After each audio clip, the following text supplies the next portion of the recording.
Hello friends, so this is the lecture number 9 of ray optics and optical instruments।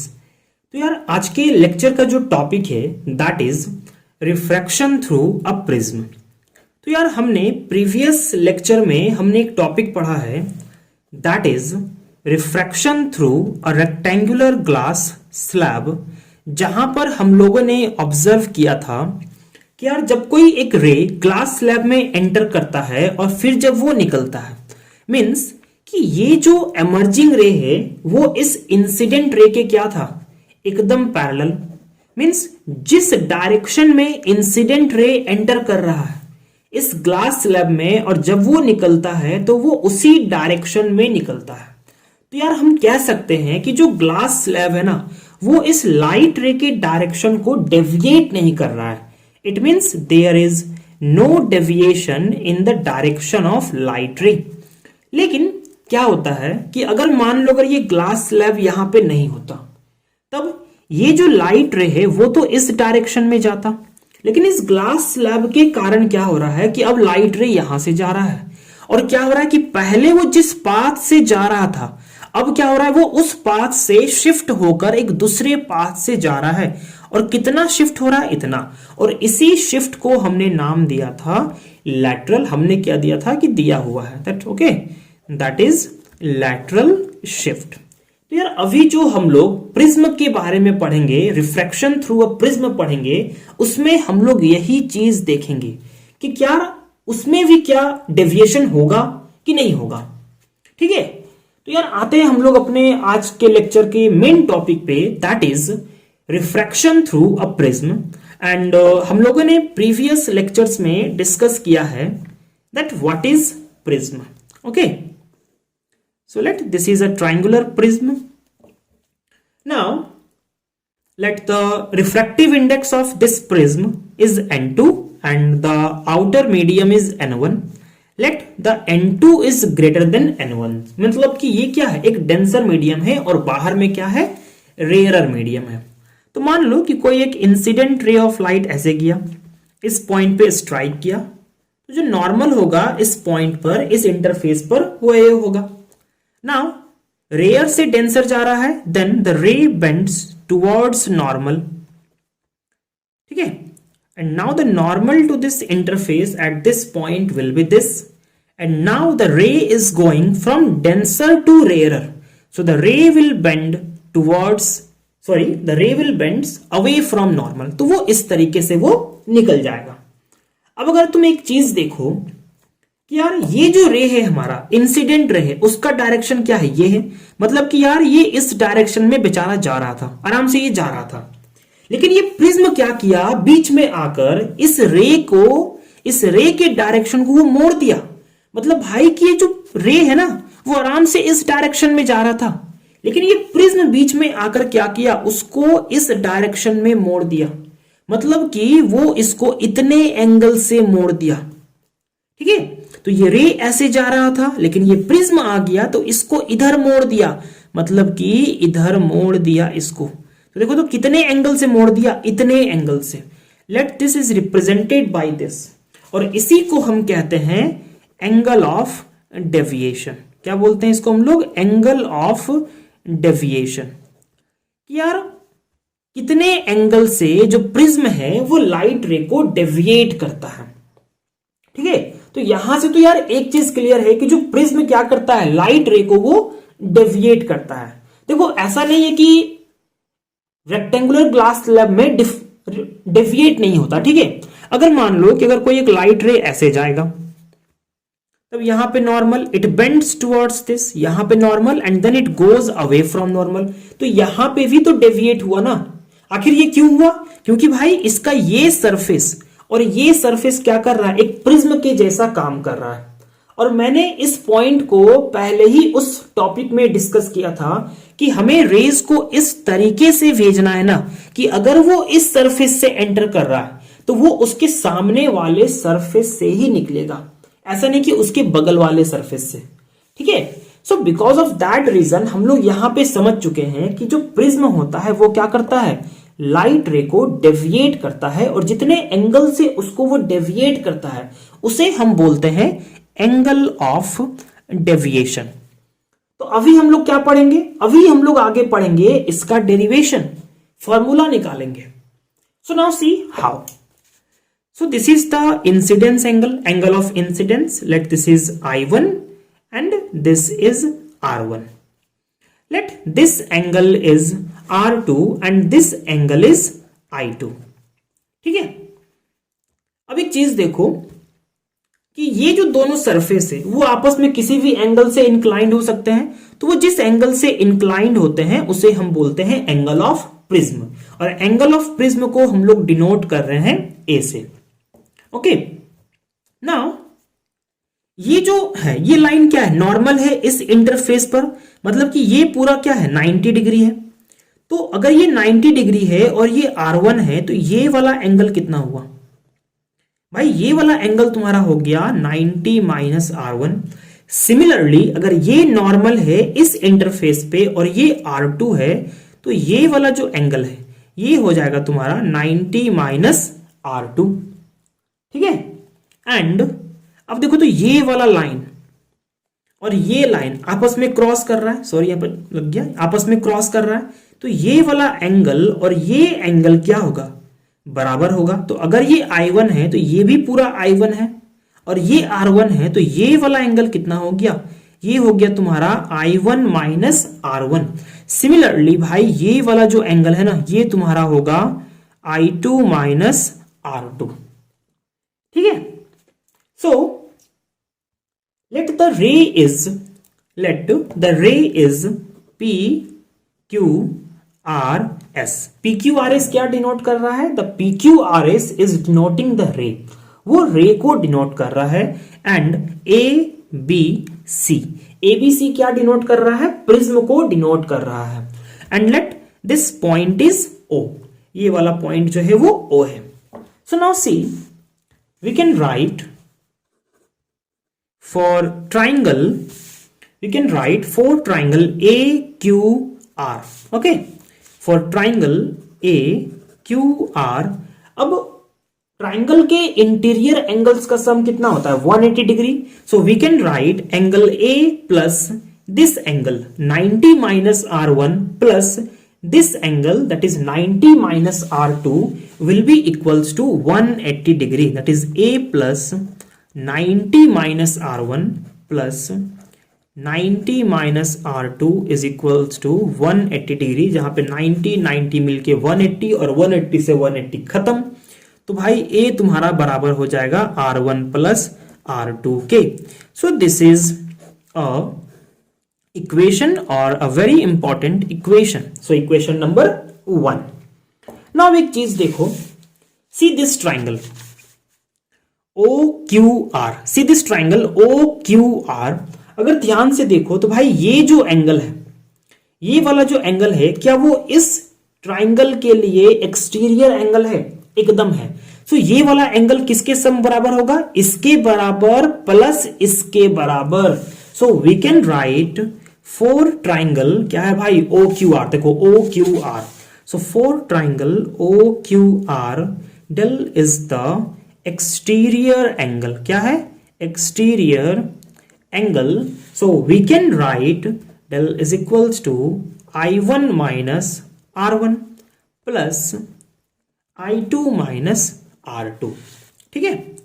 And now we can write I1 और I2 को साथ में लिख लेते हैं और माइनस को कॉमन लिखे R1 प्लस R2 लिख सकते हैं, और जो R1 प्लस R2 है वो क्या है A के बराबर है। So minus R1 plus R2 and we can write del is equals to I1 plus I2 minus A, because in this equation A is equals to R1 plus R2। So this is also an important formula. ठीक है। सो इस formula को use करके हम लोग क्या कर सकते हैं, एंगल ऑफ डेविएशन निकाल सकते हैं। ठीक है। लेकिन अब बात को समझना यहां पे कि यार मान लो, क्या मान लो, बताता हूं कि क्या मान लो कि अगर ये जो प्रिज्म है वो ना एक बहुत ही थिन प्रिज्म होता, ये प्रिज्म क्या है, मान लो अगर एक पतला प्रिज्म होता जो मैं बना रहा हूं। ठीक है। मान लो अगर ये प्रिज्म क्या है, एक पतला प्रिज्म, मतलब कि ये जो एंगल है वो छोटा है।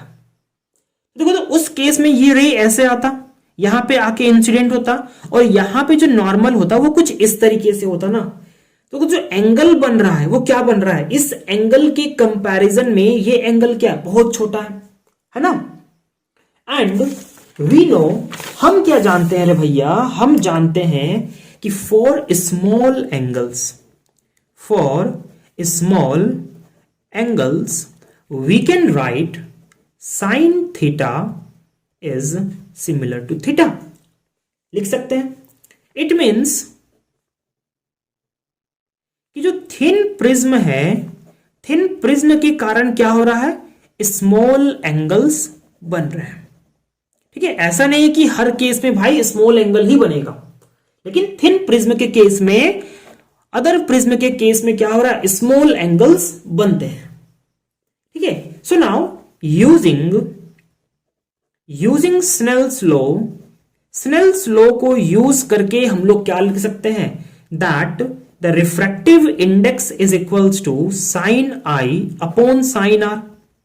और मैंने क्या बोला कि for small angle sine theta is equals to theta, so we can write sin I equals to I and the sin R is equals to R. So using this relation we can write I is equals to NR, where N is the refractive index of the medium. So now अब देखो, इस equation को use करके, equation number 3 को use करके हम लोग अभी एक नया इक्वेशन बनाएंगे फॉर एंगल ऑफ डेविएशन। तो हमारा जो एंगल ऑफ डेविएशन निकला था अभी, वो कितना निकला था रे भैया, वो निकला था तुम्हारा I1 प्लस I2 माइनस ए, यही ना निकला था, हाँ यही निकला था। तो देखो, तुम I1 को क्या लिख सकते हैं, I1 को हम लिख सकते हैं, किसी चीज समझो, मान लो कि बाहर वाला मीडियम क्या है, एयर है, और अंदर वाला ग्लास है, तो इसको हम लोग जस्ट लिख देते हैं N, ठीक है, और ये वाला एयर है। सो नाउ यहां पे N2 लिखने का जरूरत नहीं है, यहां पे हम N लिखने से समझ जा रहे हैं कि ये ग्लास के मीडियम का बात कर रहा है, मतलब कि प्रिज्म के मीडियम का यहां पे बात कर रहा है। सो हम लिखेंगे NR1 because I1 will be equals to NR1 plus I2 will be equals to NR2 minus A. Now see, N, take common R1 plus R2 minus A, and we know that R1 plus R2 is your A. So NA minus A. Now take A common, means what is A? This A is the angle of prism, and you will write N minus 1. So now see, this is also an important formula, मतलब कि यार हम लोग इसके through भी हम लोग angle of deviation calculate कर सकते हैं और इसके थ्रू भी। लेकिन एक चीज समझो कि हमने जो ये फॉर्मूला हमने जो यूज किया I is equals to N R, भाई ये किस कंडीशन में हम लोग यूज किया भाई, फॉर स्मॉल एंगल्स, कि अगर हमारे एंगल्स छोटे हैं, I और R जो है अगर वो छोटे हैं, तो उस केस में हमने ये यूज किया। इट मीन्स क्या कि ये वाला हम लोग जो है, ये वाला जो निकला वो हम लोग कब यूज करेंगे, जब हमारे एंगल्स छोटे होंगे, और या थिन प्रिज्म के केस में, क्योंकि थिन प्रिज्म के केस में ही क्या हो रहा है, स्मॉल एंगल्स बन रहा है। तो थिन प्रिज्म के केस में हम लोग ये वाला फॉर्मूला अप्लाई कर सकते हैं, ठीक है, नहीं तो ये हमारा अप्लाई होगा। तो एक चीज देखो और समझो कि यार ये क्या है, एंगल ऑफ डेविएशन। अब देखो थिन प्रिज्म का मतलब क्या, कि जो एंगल ऑफ प्रिज्म है वो भी क्या है भाई, बहुत छोटा है। तो अगर एंगल ऑफ प्रिज्म बहुत छोटा है और एंगल ऑफ प्रिज्म क्या है, ए है, और यहां पे क्या दिख रहा है कि जो एंगल ऑफ डेविएशन है वो एंगल ऑफ प्रिज्म के प्रोपोर्शनल है, और थिन प्रिज्म का जो एंगल है वो छोटा है। तो इसका मतलब क्या, इसका मतलब क्या कि जितना थिन होगा मेरा एंगल ऑफ डेविएशन उतना कम होगा। तो it means we can say कि जो थिन प्रिज्म होता है, थिन प्रिज्म डेविएट्स लेस, वो कम डेविएट करता है in comparison to other prism, ठीक है, in comparison to other prism, उनके कंपैरिजन में ये क्या करता है, कम डेविएट करता है। सो नाउ सो इस फॉर्मूला को देख लो, this formula, this two formulas are the formula for angle of deviation, okay, and A is equals to R1 plus R2। So now अब हम लोग देखेंगे, एक चीज समझेंगे। जैसे हमने क्या देखा कि यार ये हमारा प्रिज्म था, ठीक है, रे ऐसे गया, वो ऐसे बेंड हुआ और ये इधर किया। अब देखो, जब वो इस सरफेस से गया और इस सरफेस से निकला, तो नीचे वाले बेस को हम लोग, सरफेस को हम लोग बोलते हैं बेस। तो रे जो है, ये जो प्रिज्म है, वो रे को किधर डेविएट किया भाई? टुवर्ड्स बेस की तरफ ये डेविएट किया।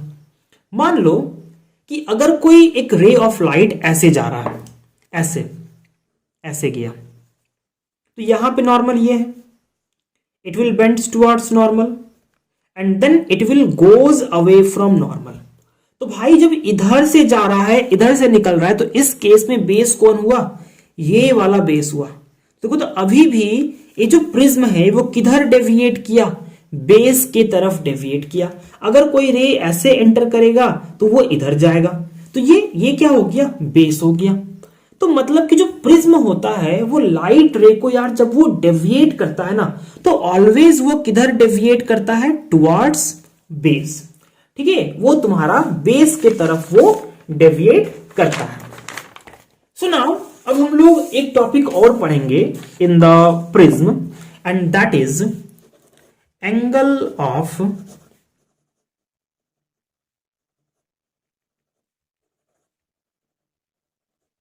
Of minimum deviation.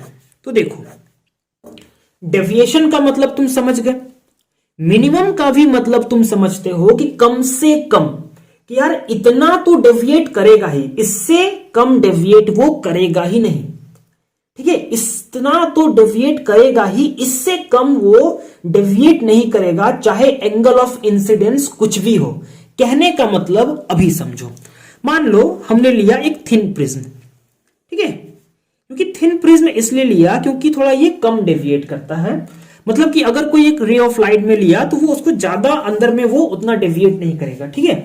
जैसे कि बात को समझना, हटाओ ये सब चीज को, बात को सिंपल समझो कि यार मान लो कि कोई एक रे ऑफ लाइट ऐसे गया इस पॉइंट पर, कोई एक रे ऑफ लाइट ऐसे गया इस पॉइंट पर, एक रे ऑफ लाइट इस डायरेक्शन में गया, एक रे ऑफ लाइट इस डायरेक्शन में गया, इस डायरेक्शन में गया।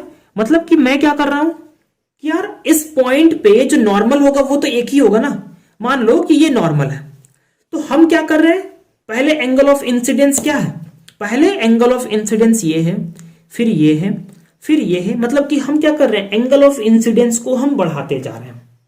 और हमने क्या देखा, दिस इज द नॉर्मल, हमने क्या देखा कि यार जो रे है ना, जो रे है वो पहले ऐसे बेंड हुआ, इस इधर डेविएट हुआ, जो दूसरा रे जब गया वो ऐसे गया, वो फिर ऐसे डेविएट हुआ, और जब ये तीसरा रे गया तब वो ऐसे डेविएट हुआ। लेकिन जब ये फोर्थ रे गया तब क्या हुआ कि वो इधर डेविएट किया। देखो बात को समझो, जब वो फर्स्ट रे किया इधर डेविएट हुआ, मतलब कि हम कह सकते हैं कि जो एंगल ऑफ डेविएशन है वो इतना है।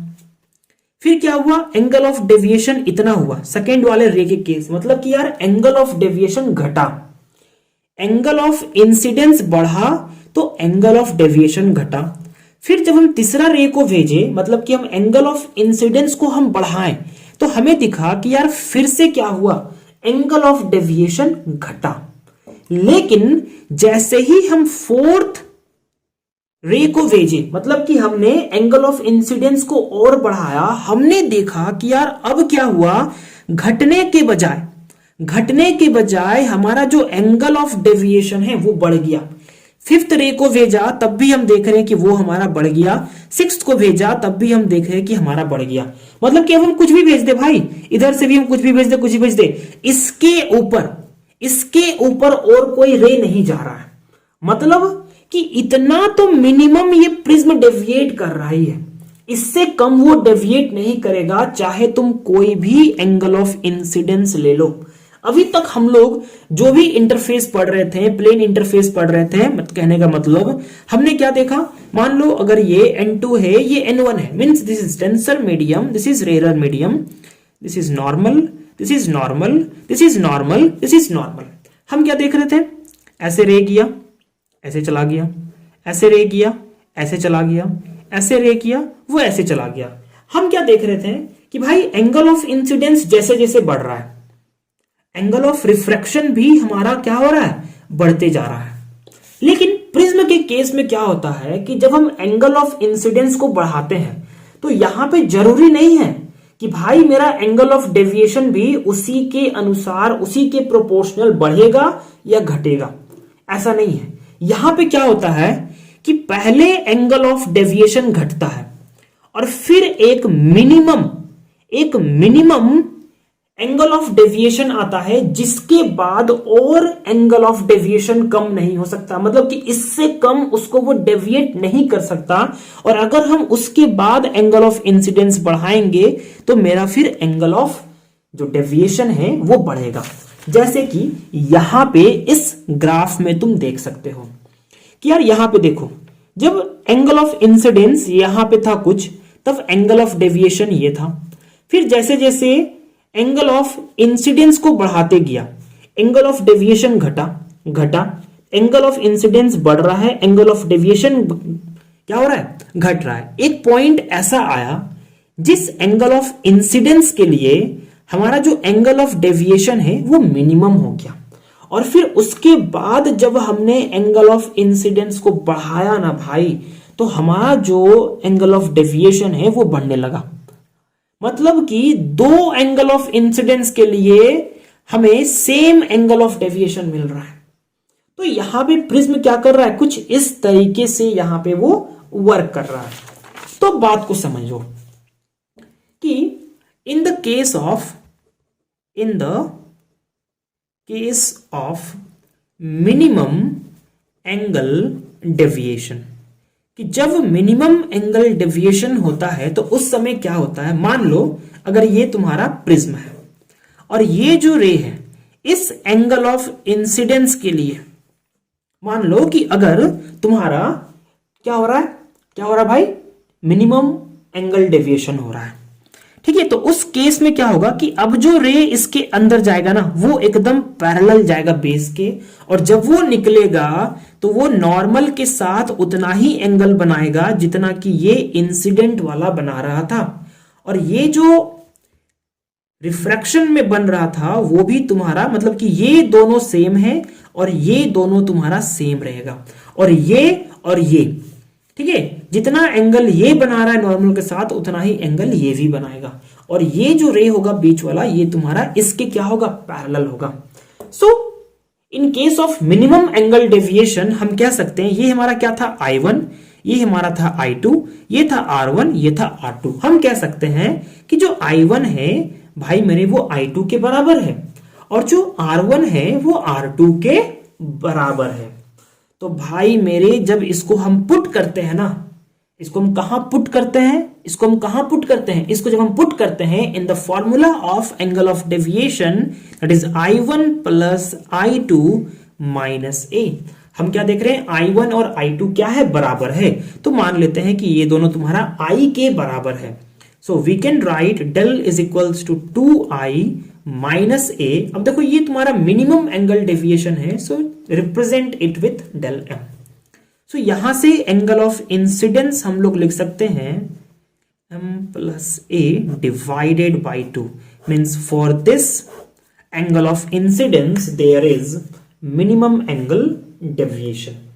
Okay, there is minimum angle deviation. Now अब एक चीज समझो, R1 इक्वल्स टू R2 है, and we know that A is equals to R1 plus R2. So let it equals to R. So we can write A is equals to 2R, and we can write R is equals to A upon 2. R is equals to A upon 2.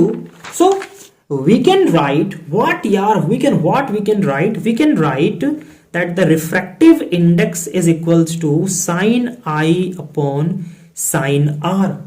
In case of minimum angle deviation, what will it be? It will be sin I की जगह पे हम क्या लिख सकते हैं? Del m plus a divided by 2 and divided by sin, और r के जगह पे हम लिखेंगे a by 2. So this is the refractive index of the material or the prism. This is r is equals to a by 2 in case of minimum angle deviation and I is equals to this in case of minimum angle deviation. तो यार हम लोगों ने समझा कि यार prism में क्या होता है कि यस हम अगर एंगल ऑफ इंसिडेंस बढ़ाएंगे तो एक मिनिमम एंगल ऑफ डेविएशन मिलेगा हमको, जिसके बाद अगर हम और बढ़ाएंगे तो एंगल ऑफ डेविएशन मेरा और बढ़ते जाएगा. ठीक है, हमने कुछ फॉर्मूलाज देखा, this formula, okay, and then this formula, this is the angle of deviation, this is angle of prism. Prism क्या करता है? डेविएट करता है. तो यार this is the story of refraction through a prism. तो अगर आपको क्लास अच्छा लगा हो then please like and please share and also share to your friends. So thank you so much. मिलते हैं नेक्स्ट क्लास में.